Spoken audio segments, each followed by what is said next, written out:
because we love logic. So yeah, let's get right into it. Let us talk about the difference between two fancy words, deduction and induction. Okay? Maybe you've heard the word deduction before, like you've read a Sherlock Holmes book or something like that. Computers are really good at what's called deduction, but humans are really good at what's called induction. Actually, Sherlock Holmes is probably better at this. He's good at deducing too, maybe. But yeah, deduction versus induction. Let's talk about all of that. All right? So again, we're trying to prove something. So there's something we want to show. Usually there's an argument involved. So this will help us learn what it means when an argument is correct. So that'll be a little bit of this topic as well. Let's talk about both of those terms. So deduction, what does that mean? We have, let's just talk about arguments in general first. So an argument, usually, it's made up of, you have a bunch of premises if you want to call it, if you want to say it that way, premises and a conclusion, okay? Premise is just a fancy word for assumption. So an argument has a bunch of assumptions, and then in that argument, it's concluding something based on those assumptions, okay? So you got some assumptions, like here's your assumption 1, premise 1, premise 2, they're clouds. These are ideas. We're assuming these are true, and then we're using them to prove some kind of conclusion.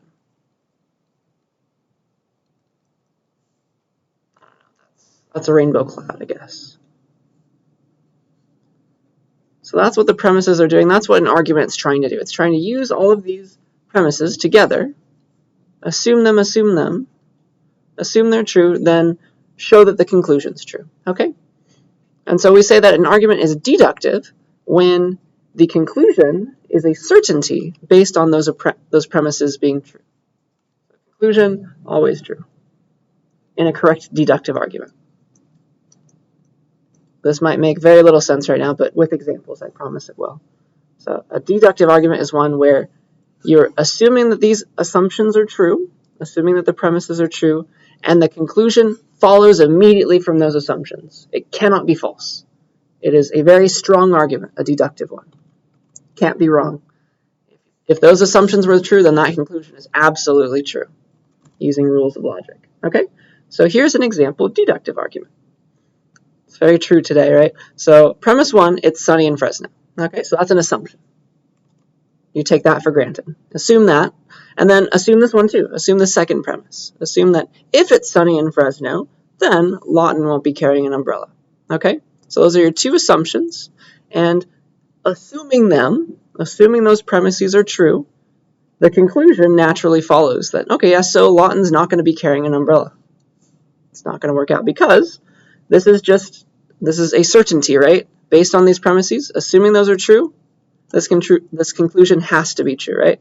If it's sunny in Fresno, then Lawton won't be carrying an umbrella. It is sunny in Fresno, so if this assumption was true, and we're assuming it is, I must not be carrying an umbrella. That is a valid conclusion from those two premises, okay? Just fancy words, but it's stuff that we think about in our day-to-day life, right? Any questions about that? Using those assumptions, that conclusion must be true, right? That's a deductive argument. There's no wiggle room. That's what deduction is all about. It is a certainty. Always true. Induction is kind of the opposite. So if you're a math major, maybe you've seen mathematical induction, or if you've taken CSCI 26, maybe you've seen that. This has nothing to do with any of that, but it's a different kind of induction. All right, we say that an argument is inductive when the conclusion from the premises is just very likely, not a certainty, just very, very likely. So induction has to do with probabilities. It's probably true. Probabilities. For deduction, conclusion is a certainty based on the premises. For induction, the conclusion is very likely based on the premises. Okay? So that's the main difference. This is what humans are really good at. You're good at determining whether or not something's probably going to happen. You know, some nice internal statisticians in your brain thinking of what's probably going to happen, right, in any situation. So here's an example inductive argument. Again, any argument takes premises and and a conclusion. It's what you do with them that makes it inductive versus deductive. So here's an example argument. So the premise is, every time I've walked by that dog, it has not tried to bite me. So maybe this is a dog we're not so sure about. It's brand new in our neighborhood or something. But every time I walked by it, it hasn't tried to bite me. It didn't growl. Maybe it's nice, right? That is an inductive argument, right? So here's the real conclusion. So based on that premise, therefore, the next time I walk by that dog, it probably won't try to bite me. You see that word, probably? You can't just say it won't try to bite me, because that might not be true. Maybe the dog's having a bad day, it will bite you.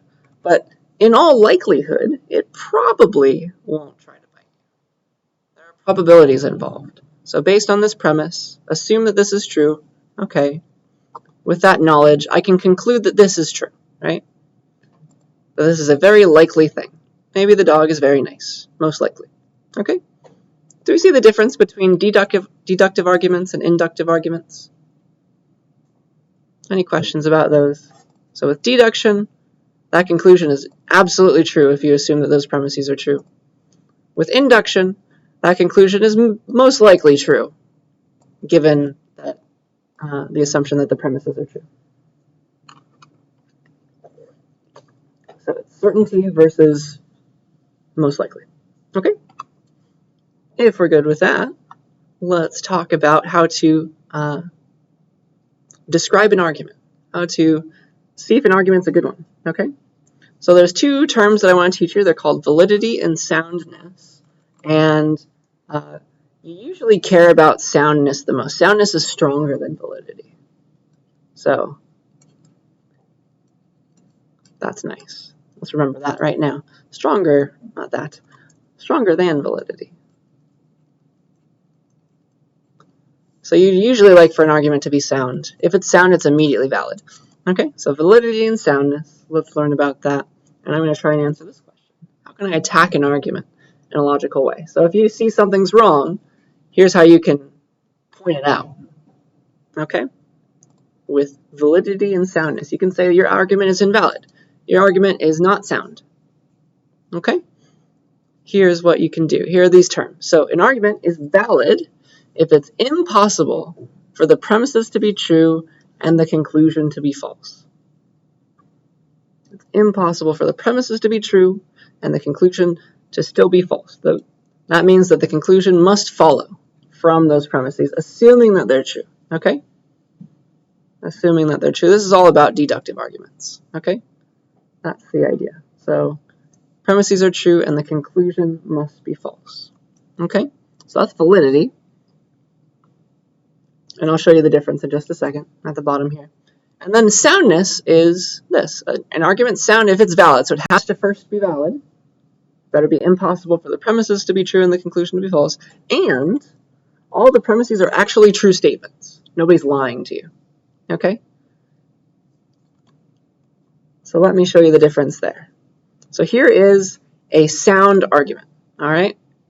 It's valid because the premises are true implies that the conclusion is also true. It's impossible for the conclusion to be false. This is what everybody learns when they learn about soundness in like a philosophy class. This is the quintessential argument that is sound. So there's the premises. I'll draw a little dividing line here. So you got your two premises and you got your conclusion. And so for this to be a valid argument, that conclusion better follow from the premises. Okay, it's impossible for the premises to be true and the conclusion to be false. So here's the argument. All men are mortal. Assume that. Assume that Socrates is a man. So your two assumptions are there. And then you say, you conclude, therefore, Socrates is mortal. Which kind of makes sense. Because you got this guy. All men are mortal. That sentence. And then you can plug in Socrates, because Socrates is a man. You have that assumption as well. And then that concludes, right, that, well, if Socrates is a man, he's mortal. Therefore, Socrates himself is mortal. Okay? Do you see how they kind of follow from each other? So if both of these assumptions are true, and in theory they are, assuming Socrates really existed, if both of those are true, it's impossible for this conclusion to be false, right? It immediately follows. You can't say that it's wrong. Do we see validity there? It's a little fuzzy maybe, but hopefully it's starting to take shape. Okay, so that's the first part. It's valid. We had to check that off. And now we need to make sure that all the premises are also true. Okay, so is this a true statement? All men are mortal? At least for now, right? Until we come up with some way to keep us all alive forever. But I'm pretty sure we haven't done that yet. So I think that's a true premise, right? That's a true statement. All men are mortal.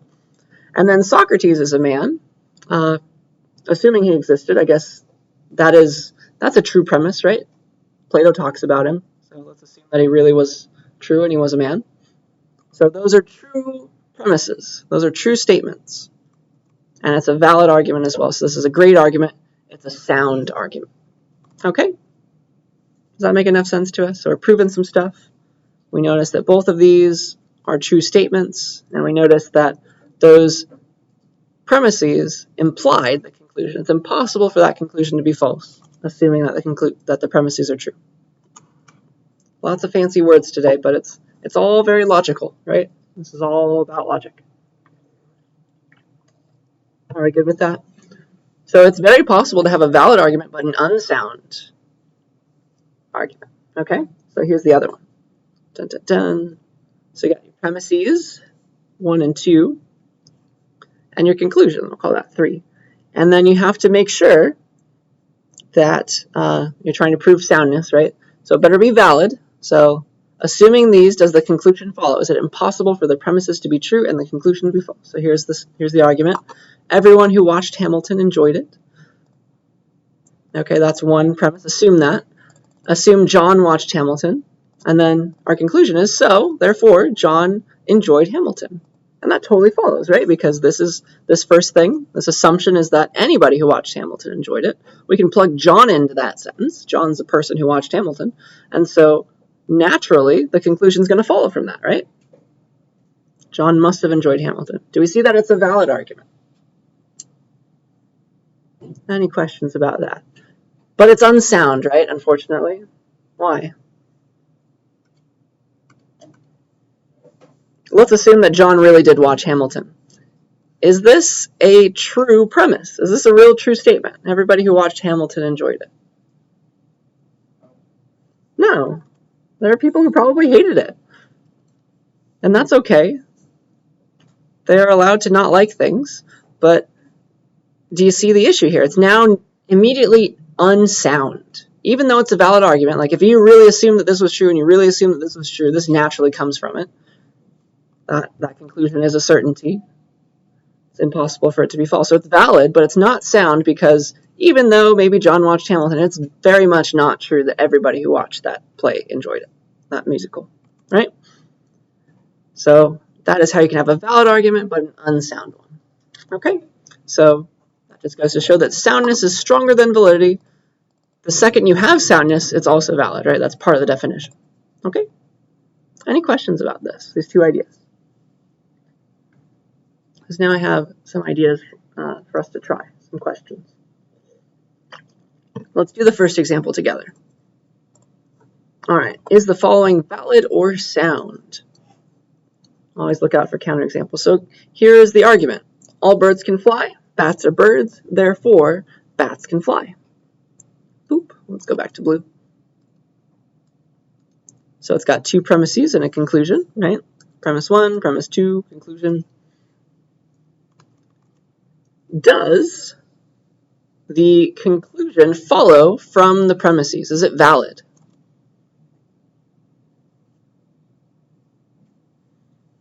If you assume that all birds can fly and you assume that bats are birds, is it just immediately true that bats can fly? Under those assumptions? Why or why not?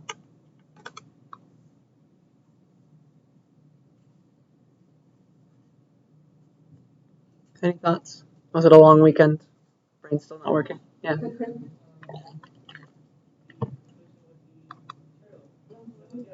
Yeah, good job. Yeah, because you can just plug bats into this sentence, right? Assuming bats are birds, and we know we're assuming that birds can fly, every single one of them, so therefore bats can fly. They're just another bird, right? We assume that birds can fly. So it's totally a valid argument, but is it sound? Are both of these true? Can all birds fly? No, you got penguins, right? So immediately it's unsound. Also, are bats birds? That's a question for Wikipedia maybe, but I'm pretty sure it's no, because bats I think are mammals. Birds are not mammals. It's a weird thing, but I'm pretty sure the answer here is no as well. So it is not a sound argument, but in a universe where these were true, the conclusion did follow, right? So it's valid, but unsound. It's just wishful thinking. Okay, so it's not sound. Question. So valid means you can like lie about the premises? Yeah, under these assumptions, the conclusion really does follow. So you can imagine things. You could think about it as lying, but you can think about it also as like, I'm imagining the future. If this was true in the future and this was true in the future, then this must also be true. Like you're planning things, but you have no control over the future kind of thing. Does that make sense? So it's not you're always lying. Maybe you're looking for something. You're hopeful. But yeah, you can think about if it were true, what would happen? If this happened, what would naturally occur? That's what all the government think tanks do, right? So yeah, are we good with this example? Because then I want you to try a few. I'll let you have some fun with it. So please go to the By Clicker page. Did everybody do attendance, by the way? Can I stop that? I'll stop it after we do this question, maybe. So please get into peer instruction groups, say hi to one another, and I have your first question for you. Here is a argument. It's all cats are mammals, all dogs are mammals, therefore all cats are dogs. Is this, so those are the two premises, here's the conclusion. Is it a valid argument? Is it a sound argument? Is it both? Or is it neither? Take 2 minutes to discuss among your group members, and then we'll see what we're thinking and do it together.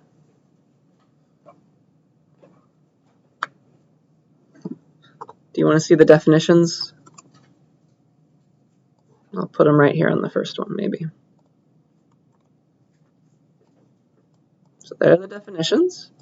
Try this. Please input A, B, C, or D on the By Clicker page once you've decided on the answer as a group. So take 2 minutes to do that.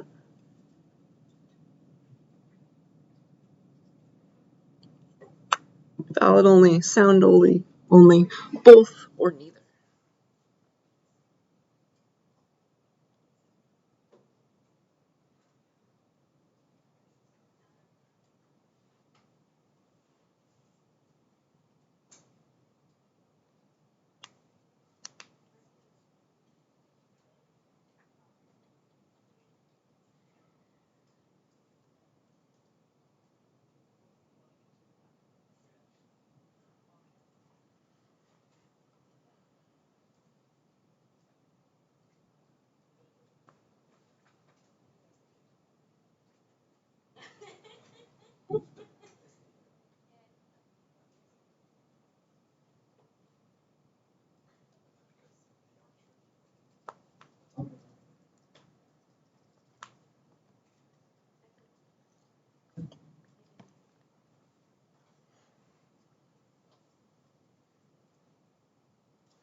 The 30 seconds or so. You're still thinking.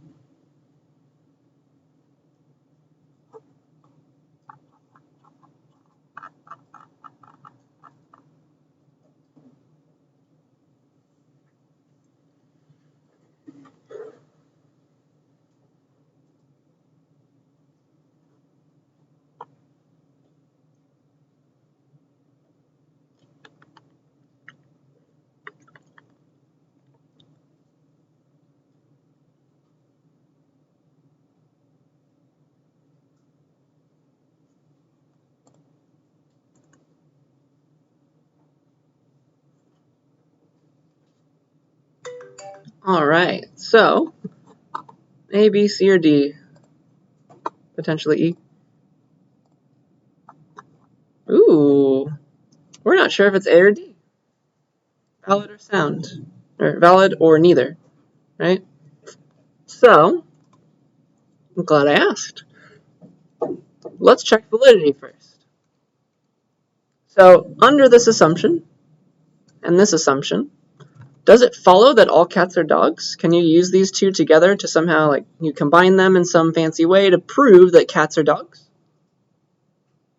Is there a way to do that? Is there a way to plug one in for another kind of thing like I was doing up here?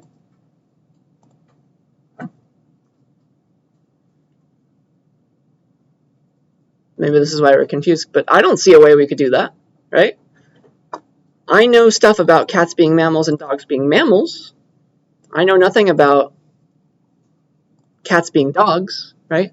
I can conclude here that cats and dogs are the same type of animal. They're the same, like, species, genus, whatever it's called. Why are they both mammals? Whatever that piece is.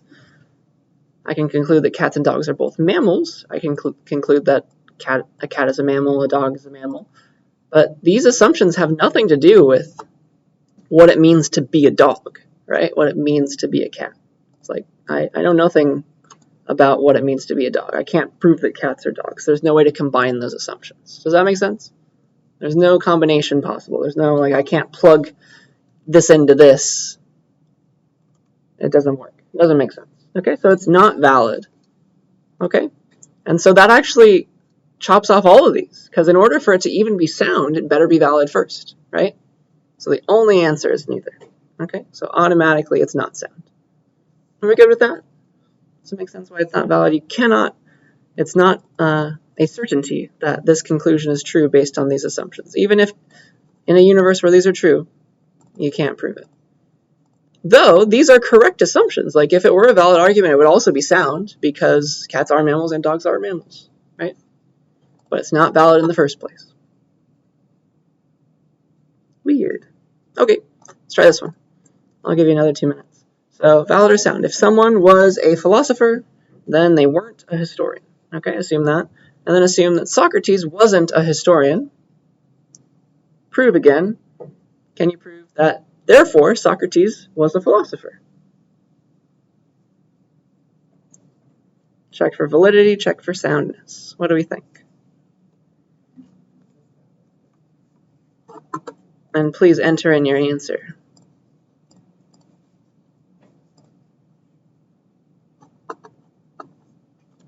There we go.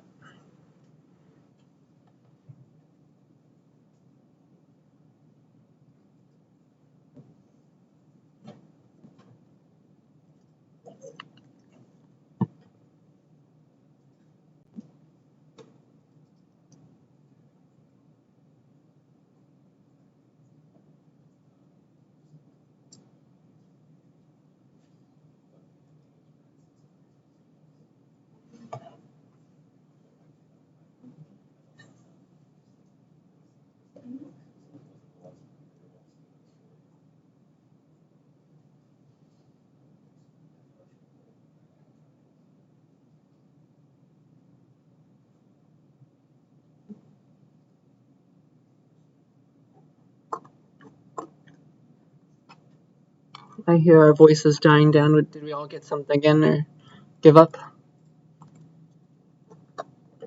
Yeah, let's see what we're thinking then. Ooh, okay. We're thinking that this is a valid argument. Some of us think neither. Some of us think undefined option. That's okay. So let's do this. So again, we have these two assumptions. We want to check validity first, because there's no use trying to think about soundness until we have validity. That's a requirement, right? So if someone was a philosopher, then they weren't a historian, okay? So that's kind of saying this, like, you tell me that they were a philosopher, you give me that fact, then I'll show you I have a proof that they weren't a historian. So this is the not symbol, right? Not historian. That's kind of what that first line is saying. And then we assume that Socrates wasn't a historian. So we have that not historian was true for Socrates. That's that assumption, right? And then we have to try and plug this into that, right? If someone was a philosopher, then they weren't a historian, but Socrates wasn't a historian. Do you see how this arrow, it only goes in one way? If someone was a philosopher, then then this assumption proves that they weren't a historian. But this conclusion is trying to take this and flip it around backwards. It's trying to say, hey, if someone wasn't a historian, then I can prove that they were a philosopher. See how that's not the way the arrow goes? That's a little tricky. If someone was a philosopher, then they weren't a historian. So if we said that Socrates was a philosopher, then we can prove that Socrates wasn't a historian. That would be fine. That would follow, because you could plug in Socrates for the someone here. I hope that makes enough sense. Whee.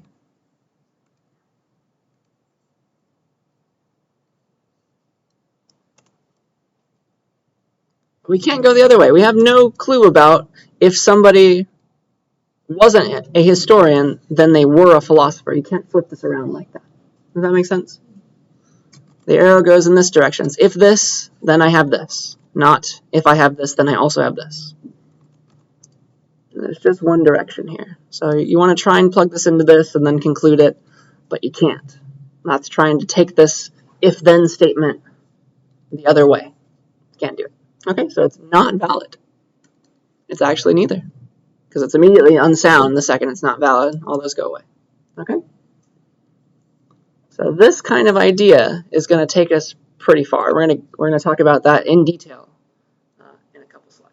So if someone was a philosopher, then they weren't a historian. So you know that they were a philosopher, then you know that they weren't a historian under that assumption. In that direction, left to right, the if to the then. You can't go from the then to the if.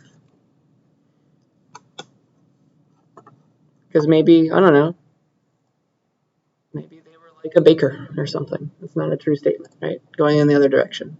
Just if they weren't a historian, like they could have been anything. They could have been a teacher. Didn't have to be a philosopher. Okay, are we good with that one? Again, it's neither. Last one. We have all computer scientists like to dance salsa. Some men are computer scientists. Therefore, some men like to dance salsa. That is a argument. Is this valid, sound, both, or neither? I think you're getting the hang of it, so I'll give you until your voices die down again. Can you draw something like this arrow for this proof? For one of these assumptions? Will it work out?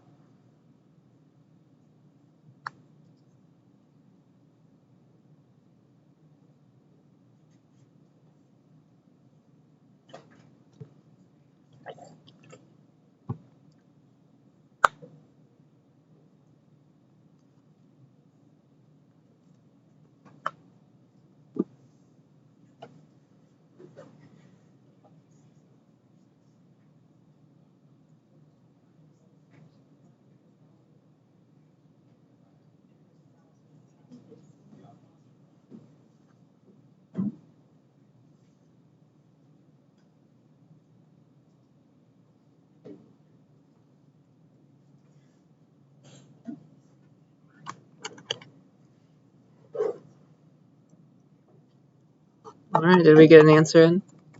All of us who wanted to. Give another 10 seconds. So I hope I've shown you that there's more than meets the eye to these kinds of arguments. You have to think. I'm going to teach you how to think about them. Slowly but surely. All right. Oh yeah, we're thinking A. We're thinking A, and let's walk through it. So all computer scientists like to dance salsa. Assume that. So that's kind of saying, you give me a computer scientist, and I will prove to you, I have a proof for you that they like salsa. Okay? And then, this one is saying some men are computer scientists. So like you give me at least one man, and I'll show you that they are computer scientists, one of them. I can pick one for you, something like that. And then the idea is we want to combine these. Whee! I know at least one man is a computer scientist, and I know that all computer scientists like to dance salsa. The arrow keeps going from left to right. Woohoo, they hook up like that. Some men like to dance salsa does follow. Does that make sense? So good job, because it really is valid. Is it sound, though? Some men are computer scientists is definitely true, but unfortunately, I may be in the minority. I love salsa, but I don't think every computer scientist does. Okay? Sadly. So this is not a true assumption. This is not a true premise. It's not true about the world, and so it cannot be sound. Okay? So the only answer is A. So great job if you got that one. The majority of us did, so that means we're learning these terms. I'm happy about that. Any questions about this? Did we draw the arrows? Is that what helped us?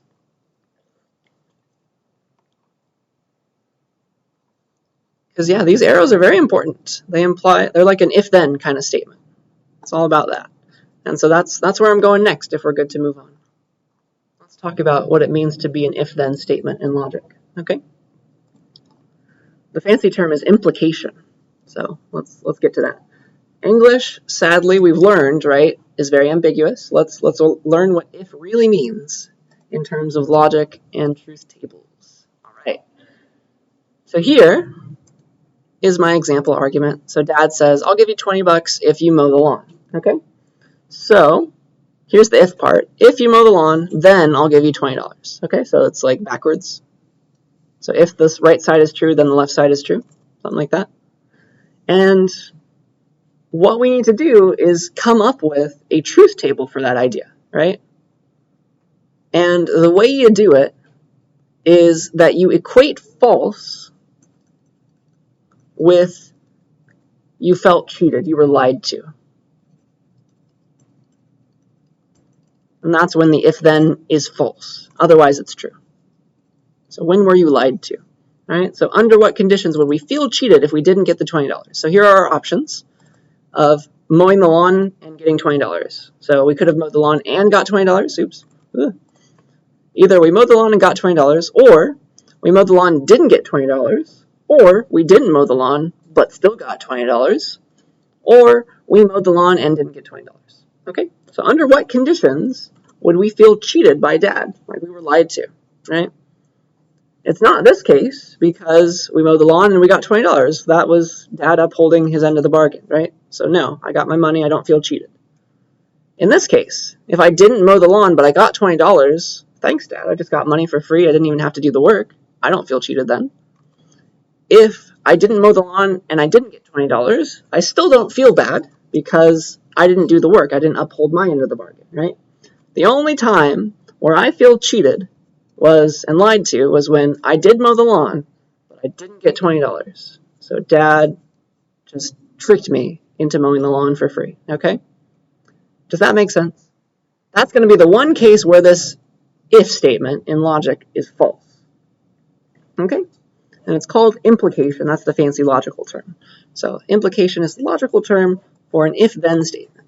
We're trying to turn if A, then B into logic. And so secretly, something like if A is true, then B is true. That's the full version of that sentence. It's kind of implied when we say it. But I'll just spell it out for us here. And it's this arrow, this double arrow in logic that means if A, then B. Okay. If A, then B. It's always the if part is on the left side of the double arrow, then the then part is on the right side of the double arrow. Okay. That's the idea. So we just learned the truth table. If A, then B is true in every case but the one we felt cheated in, right?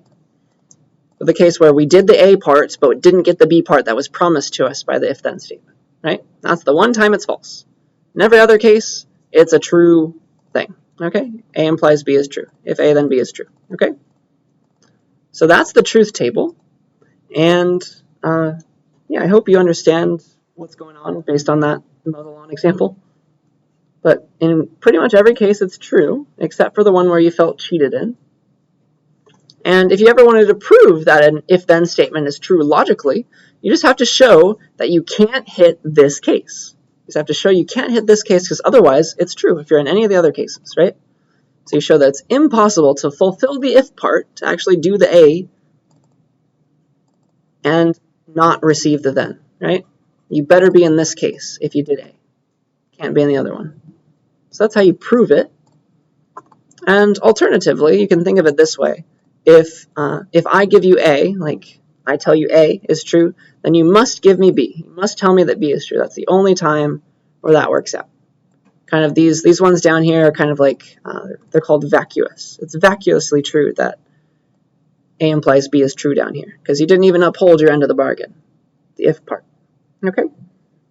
So that's a lot of symbols and a truth table. Are there any questions about it for now? Because now I can bring it all full circle back to our arguments from the start. Okay, let's do that. So deduction revisited. These were all deductive arguments. Let me show you why it's logical. Why, like, valid statements are logical. Why they're true. Okay, so all men are mortal. Socrates is a man. Therefore, Socrates is mortal. You can turn that into these kind of logical things with variables. So you say, if man, then mortal, right? All men are mortal. You give me a man, I have a proof for you that they're mortal. If man is true, then mortal is true. Yeah? So you can translate that into this. If man, then mortal. That's your A and your B. And then you assume that this is true, right? You assume that that is a true statement. And then you assume that man is true. You have that. That's a true statement. I know that Socrates is a man. Man is true. Therefore, mortal must be true. Socrates is mortal, right? That's just this being translated. This also must be true. So I'm trying to prove a bunch of true things, and this deductive argument, this conclusion, follows naturally from the truth table. Follows the conclusion, follows from the truth table for implication. Okay, so assume that if A then B, if man then mortal is true. So replace A with man and B with mortal. We assume that it's true. So we're either in this case, right? This one, or one of these. Sorry that I can't select this very easily. Or one of these, because those are the three cases where A implies B is true. So we know we're in one of those. We're assuming that. Assuming this is true. Then we're also assuming that man is true. Okay? We're assuming that both of these are true at the same time. And that was the A part, right? Man is the A in this example. So therefore, if I assume that A is true, man is true, I can't be in any of these down here, right? I assume that A implies B is true, which was either those or this one. And then I also assume that A is true. So that forces me to be in this one case. Do we see that? I am only in that one case of the truth table because I assume that A implies B is true and also that A is true. This is the one time where both of those are happening. This one and this one together. No other place where they're both true. So what's true about B, the thing I was trying to conclude? Oh, yeah, it must be true. That is a valid argument. Therefore, mortal must be true. It just follows from the truth table. I read out whatever B was. There's no contradiction. It's only that one case where B is also true. And we assume that that was the mortal part. Okay? Any questions about that? This is why it's logical. That's why validity makes sense. Are we good with that? It's very cool to think about. Like, logicians spent time trying to figure out how in the world can I take this ambiguous English and make it, like, come up with a system so that I can only prove true things. It's lovely. All right. So, yeah. let me leave you with this for this section. Any truth table can be translated into a circuit diagram, right? So think about, can you come up with a circuit diagram for implication? The answer must be yes. And the question is how? Like, how can I feed in A and B and do some fancy magic, and get out the result of A implies B? Interesting. If A, then B. Well, let me show you. A implies B is equivalent to not A or B. Remember those? Let me show you that. That's equivalent, which means that in every case they better agree. If it was true here, it better be also true here. If it was false here, it better also be false in this row. If it was true here, it better also be true. True here, it better also be true. Let me show you that it is. So, not A is false, but ORed with true. True. Not A is false, but ORed with B, still false. Because B is false in this case. And then not A ORed with B, well, not A in both of those cases is true. You OR anything with true, it's still true. So this is an equivalent formula, and you can use a single NOT gate and then an OR gate to create A implies B. If you ever wanted to build a computer that could do implication. Isn't that cool? Are you happy with that? Any questions about this section before I move on to other stuff? All right. The second to last section of the day is called framing, but I accidentally spelled it as farming the first time I typed it, and I thought that was funny, so I kept that in here. So let's talk about this. Okay, this is more about just arguments that you'd see from another human. So, framing. What in the world is that? So I'll try to explain to you why when you're arguing with someone and it's just so obvious that your side is the right side and the other person just can't see it, I'm going to tell you why. Okay? This is less philosophy and more like psychology, I would guess, but it's called a frame of reference. Okay? So this is why, even though you have a great argument, somebody else is probably not going to believe you. Okay? Pick the right person. They might not believe you. So framing is short for using a frame of reference, having a frame of reference. That is how you view a situation. Okay? It's all of your upbringing combined with your life experiences. So your frame of reference, it shapes how you view the world. So technically another term for this would be your worldview. Your worldview. Right? And so your frame of reference, your worldview, of course, shapes how you view the world, and it also shapes the assumptions you're willing to make, which is sometimes unfortunate. Okay? So it has to do with how you interpret things, like not the denotations of words, but the connotations of words.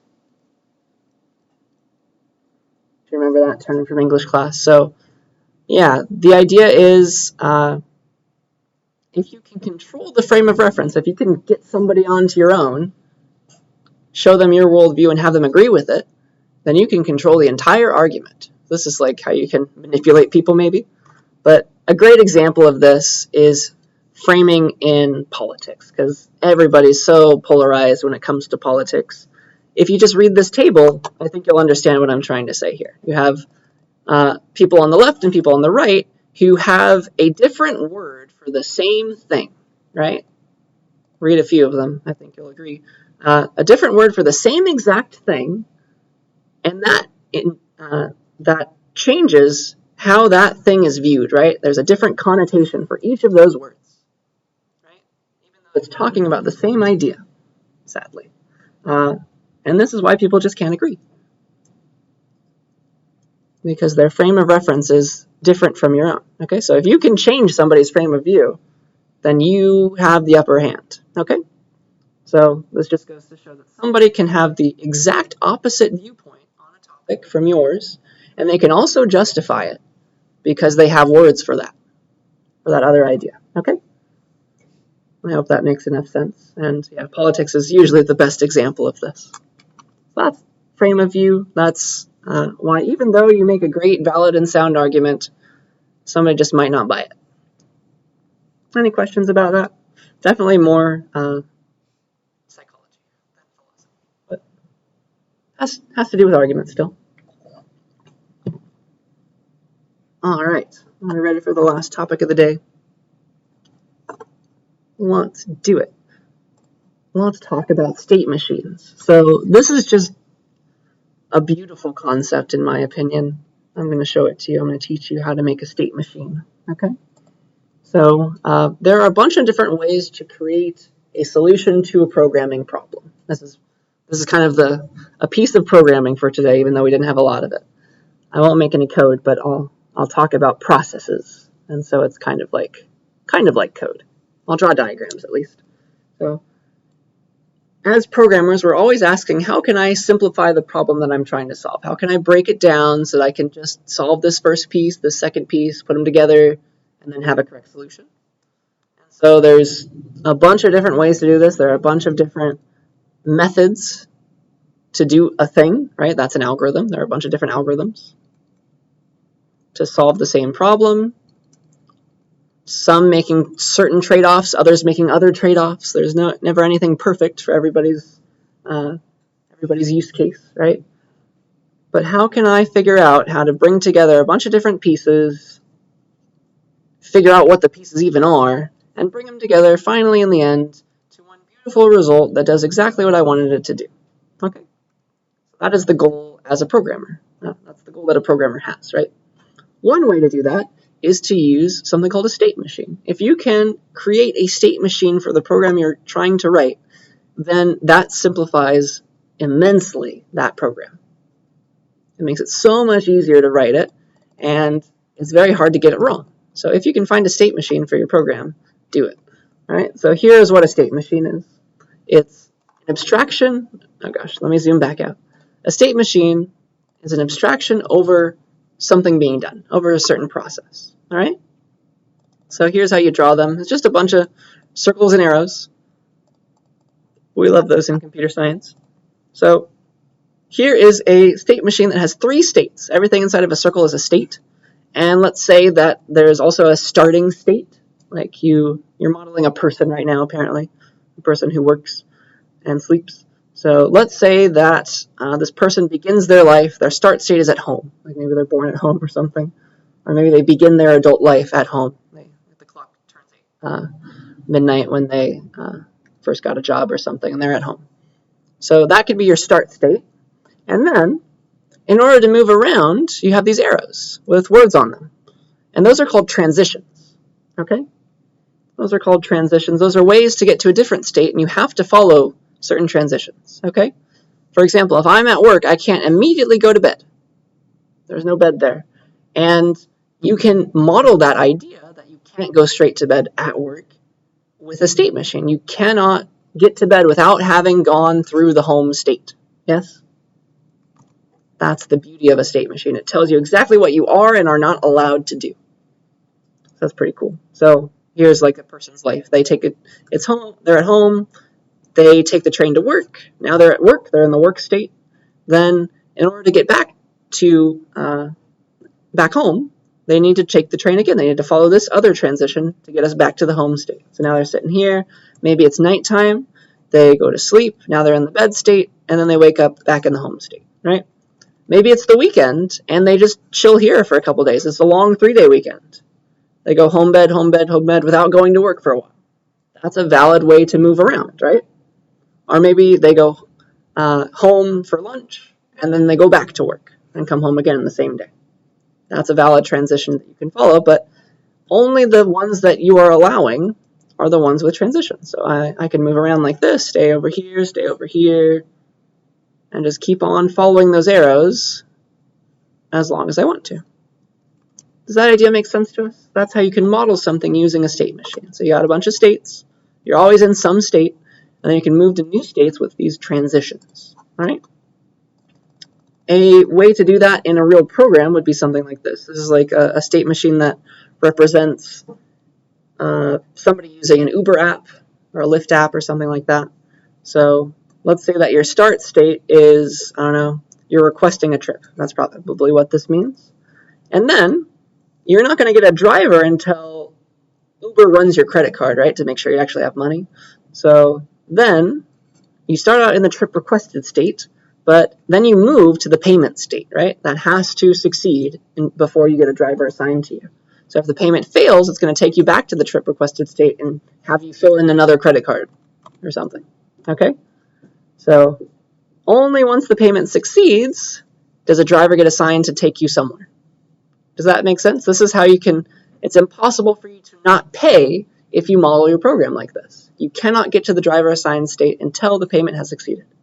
You see how that is very nice? Nice to have, nice to arrange a program like that. That's pretty cool. And so the driver's assigned, maybe they cancel on you, you go back to the state, but then you take a drive with the driver and the trip is complete, the driver becomes unassigned, okay? And then you're at the end of the trip. There's no transition, you just immediately go there or something. So that is a way to model like a ride-sharing app, okay?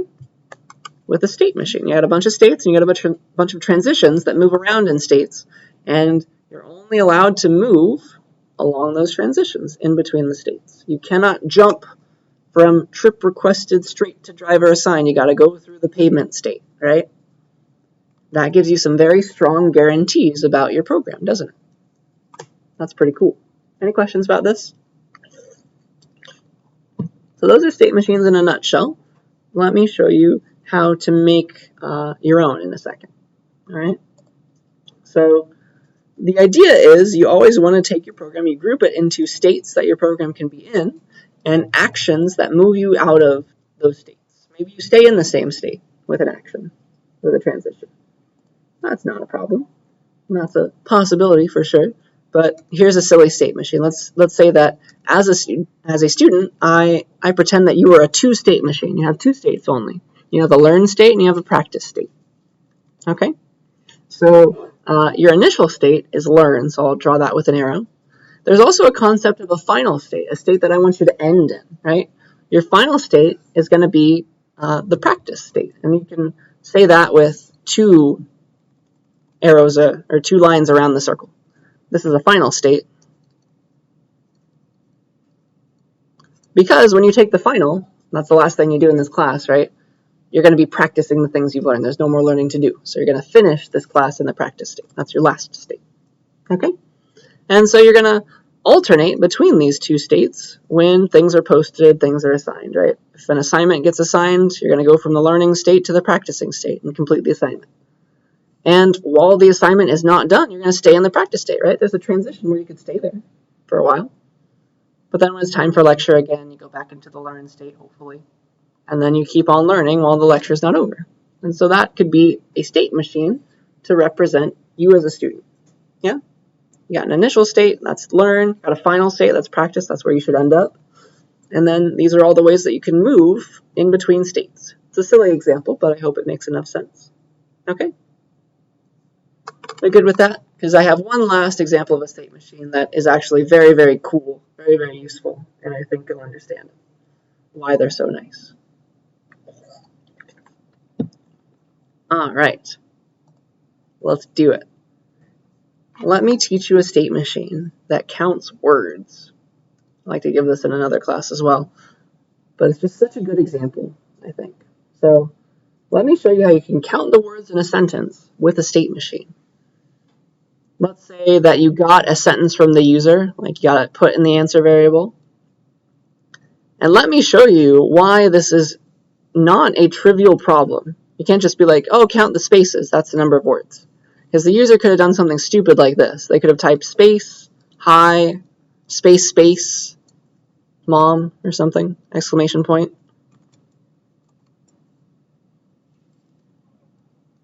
And then another space for good measure. If you just counted spaces and pretended, oh, that's how many words there are, or maybe that minus one, you get this wrong, right? So I'm going to show you that there is a state machine that can correctly count, even in the space of a bunch of spaces, even in the face of a bunch of spaces. It can correctly count the number of words in any sentence. Okay? this is going to be very cool. All right, so we're going to do the following. We're going to look through every character of this sentence. That's a string, right? Every character in this string of characters. You got the first one is a space, then a capital H, then an I, then a space, then an M, O, M, exclamation point, space. All those things. We're going to look at each one of them in order from left to right, and we're going to move along our state machine based on whatever's there. Okay? So we're going to start with the space. And here's the state machine. The idea of it is going to be that we're noticing that white space is going to separate every word that we see, right? In order to make a new word, we have to type at least one space character, but we might type multiple. So every character is either part of an old word, if we see a non-space character, or it's the start of a new one, if it's the first character we've seen after we saw maybe a bunch of space characters, okay? So this will make sense. It's a two-state machine. There are two states that you can be in. You're either in the outside a word state, outside a word state, or you're in the inside a word state.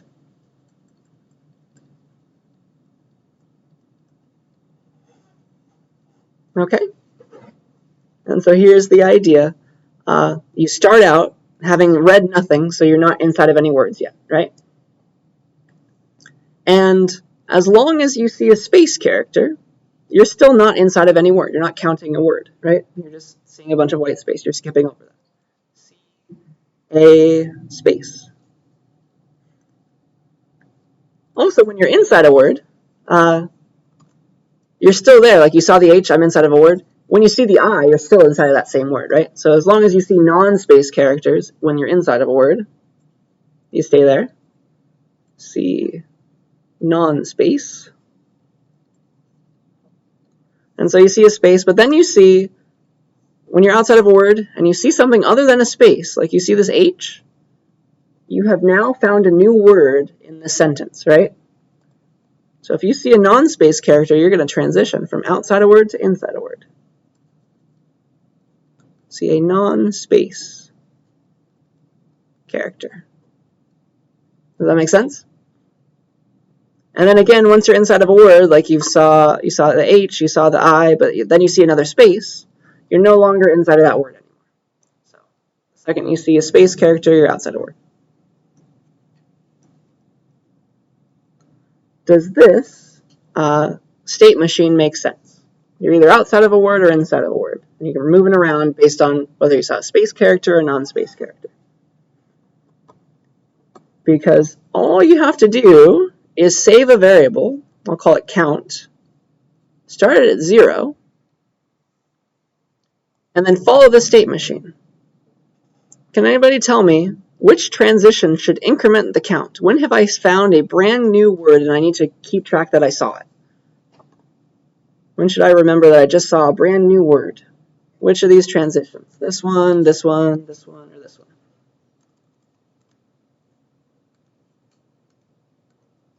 When do I have a new word to count?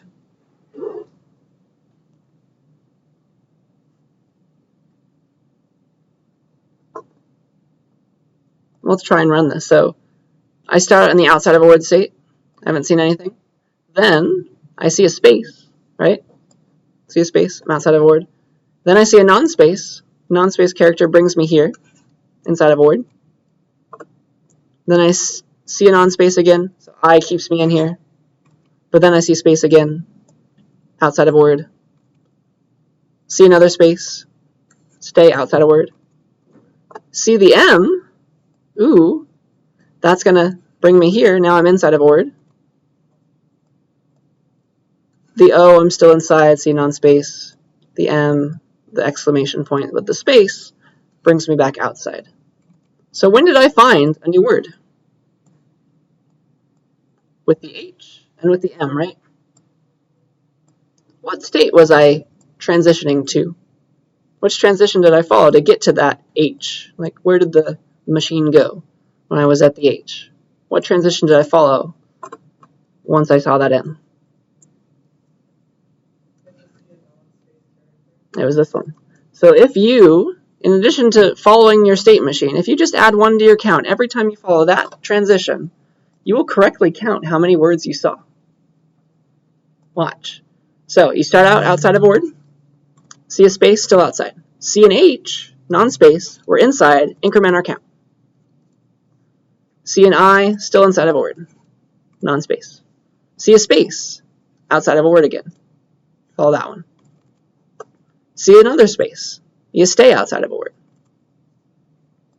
C and M, non-space character, having been outside of a word. That's the first character in that word, that brand new word that you saw. So I'll increment my count, 2. Keep saying a non-space character, a non-space, non-space, stay inside of a word, keep following that transition. See a space character, that brings me to outside of a word, and that's where I am finished. That's my ending state. All right? Once I get to the end, my count is 2, and that's exactly how many words there are in the sentence. And so that's a non-trivial problem, right? There could be a million spaces. This is going to correctly skip over all of the extra ones. It'll notice when there's a brand new word and keep track of it. So this is actually the first state machine problem that I was taught when I took CSCI 40. So I'm teaching it to you back when I took that class. I hope that's fun. That's a very nice example of a state machine doing the right thing and just making it easy to think about a problem. Are there any last questions about this or anything else? All right, so nothing new this week. Just work on the stuff you already have. So yeah, we'll be here. Let me know if you have any questions.